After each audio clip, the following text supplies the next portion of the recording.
Warrington, a town known and loved for its sporting culture, with its history deeply rooted in the English Rugby League. It has a long-established sporting presence in the northwest, with its rugby legacy acting as a defining feature of its culture.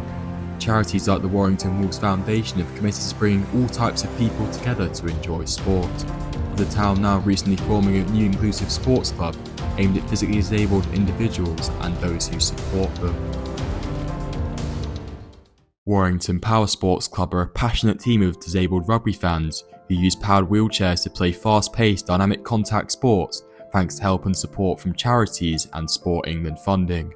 Chair of the club Ellis Palmer gave his views on the journey to his club. This started off with me sitting there in September 2024, looking at the list of clubs that the GT Power Hockey Association had across England and Wales, and going, there's nothing else on the 62 corridor.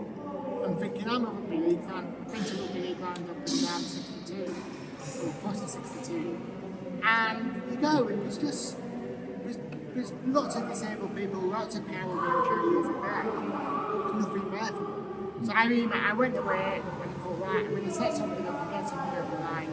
So I emailed pretty much every single rugby league club to the Unity Foundation, 120 emails all with all the different operatives and everything like that, to try to get something over the line. And from that, Batley got back to me, Warrington Wolves Community Foundation got back to me, Wakefield got back to me, Hull KR got back to me, and England Wheelchair Rugby League people got back to me as well. So in terms of the really positive reception we had, I had to take Batley first. They didn't have the resources really to sustain the event for a small community club in the second division. So after that we went, right, we'll look at doing something with the Warrington Wolves Community Foundation. Mandy came down to a taster session, which we did at Greenbank Sports Academy in Liverpool. One very cold November morning, it was Saturday morning, it was set in dedication of the cause, and she came down and look what she saw across the field. There's nothing like this in Warrington. We want to get this over the line. So from that, over the course of 2025, and for a little bit into 2026, we held a session, a bunch of taster sessions, 3 taster sessions in all with the Warrington Wolves Community Foundation. And then from that, we decided, right, we'll look at doing the sessions on a more regular basis, either with the Community Foundation or by ourselves. The idea of the club came out of power hockey sessions that the Warrington Wolves Community Foundation started last year, with a goal to improve on their impressive 4th place finish at the 2025 Slater and Gordon Cup. Thanks to the club's inclusivity, it has helped sporting enthusiasts like Alan find a sport that's enjoyable whilst being accessible with his conditions. I came to a taster session just over a year ago, enjoyed it, and I've been a few of the taster sessions that we had, and I was interested because I used to play a lot of other sports, and I was interested in something that I could do since I've had my leg amputated, and this sort of fitted the bill, and I enjoy it. It's good teammates, we have a laugh. But without Greenbank Sports Academy in Liverpool, there may not be a Warrington Power Sports Club to begin with. The man behind making of the chairs, Pete Wyman, shared his love for sports. I don't know, I just love sports. I'm into all sports, so it's brilliant to be employed working in sport and working with people doing sport 24/7. So why does Pete do what he does? Yeah, that's a great bit of the job when you can introduce electric wheelchair sport into an area where there's very little going on, so that it just sparks everything off. People get really into it. Andy has been involved in different wheelchair sports groups and explained what makes it so special. There's a lot of parallels between the two sports, a combination of precision and aggression, a lot more precision involved in this. They're very twitchy chairs. It's fantastic fun to take part in. Both Andy and Pete shared some kind words for Ellis. It's inspirational. Building a team like that from scratch is absolutely superb. We at Widnes Vikings have been watching it very closely to see what we can steal and what we can apply in the future. In this world, you need the Ellises of this world, you know, because he creates stuff.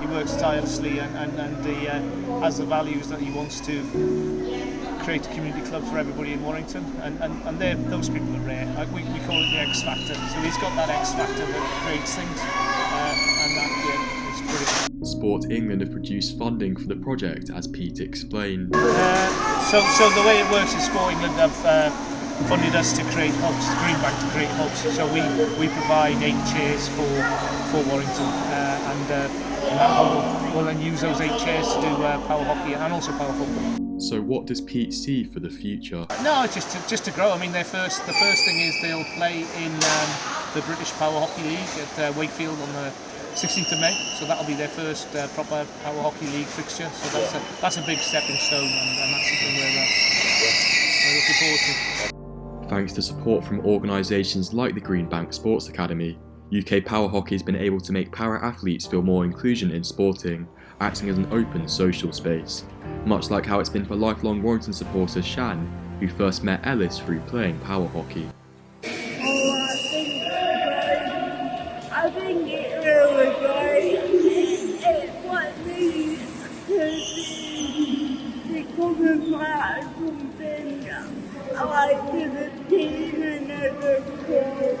And it's what needs to become a part of the club as a whole.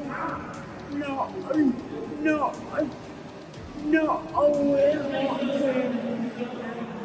Shannon Ellis's love and passion for sport made the club a great addition to the growing number of power hockey teams in the UK. I think for me, in terms of the future, it's about expanding, it's about having more sessions. Obviously, we've got funding for regular monthly sessions now until July, which is great. We've got those funding.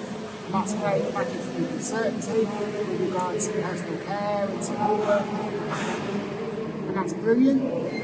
But the other thing I'm really keen on is getting sessions every fortnight, ideally, here at Padgate, so more people are able to come along, more people are able to participate. It's not frequency, it's about the best session once a month is great, but people will probably falling in the gaps in between them. So it's about making sure you're able to pick up on people, and people don't fall into gaps, and people are able to get involved and get engaged in sessions on a more frequent basis. But obviously there's a cost element to that, so that needs to be worked out at the time. What I really want to do is to compete with the British Power Hockey League in a couple of weeks in Wakefield in West Yorkshire. I always forget it's West Yorkshire or South Yorkshire. I think it's that close to Sheffield, but just exactly but that's a big moment for me in terms of expanding to another big, strong rugby league town and doing the stuff there. So getting that on the line, getting the team in the power hockey league, getting the team in the cup again when it's held in October, November this coming year, and then taking it from there and seeing how things go really. And that's where we're taking it, to be guided by our members and be guided by what they want to do. People want more of the sessions, still do what I think they do, in terms of getting the sport as well. That's something we're going to have to do. As a team, they will look to develop into the UK power hockey scene and continue to inspire all types of sporting individuals.